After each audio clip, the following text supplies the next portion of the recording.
Hi all. For all those that was at the club on Wednesday, they will have seen David's video where he changed the colour of his t-shirt. We do know that he did it in DaVinci Resolve, but I want to show you how much of a doddle that is to do using Magix Movie Edit Pro. Okay, so if you're going to do this, you're going to need a neutral colour. It has to be a neutral colour. And all you do is for this demonstration, I'm going to choose this scene because it has Annette's got on an orange t-shirt on, so I'm going to use this clip. So I'm going to highlight that clip. I'm going to bring the marker into about the middle of it, and I'm going to press the T button to split that clip. So that clip is now split.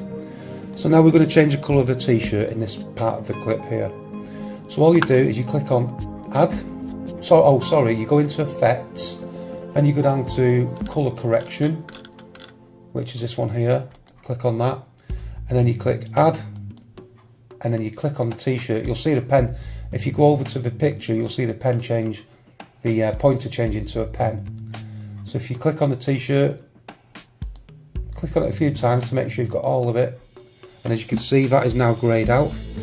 So all you do then is you click on the foreground, and then you just go over to this colour picker here, and you just literally start moving it around, and if you look at the t-shirt, you'll see it's changing colours.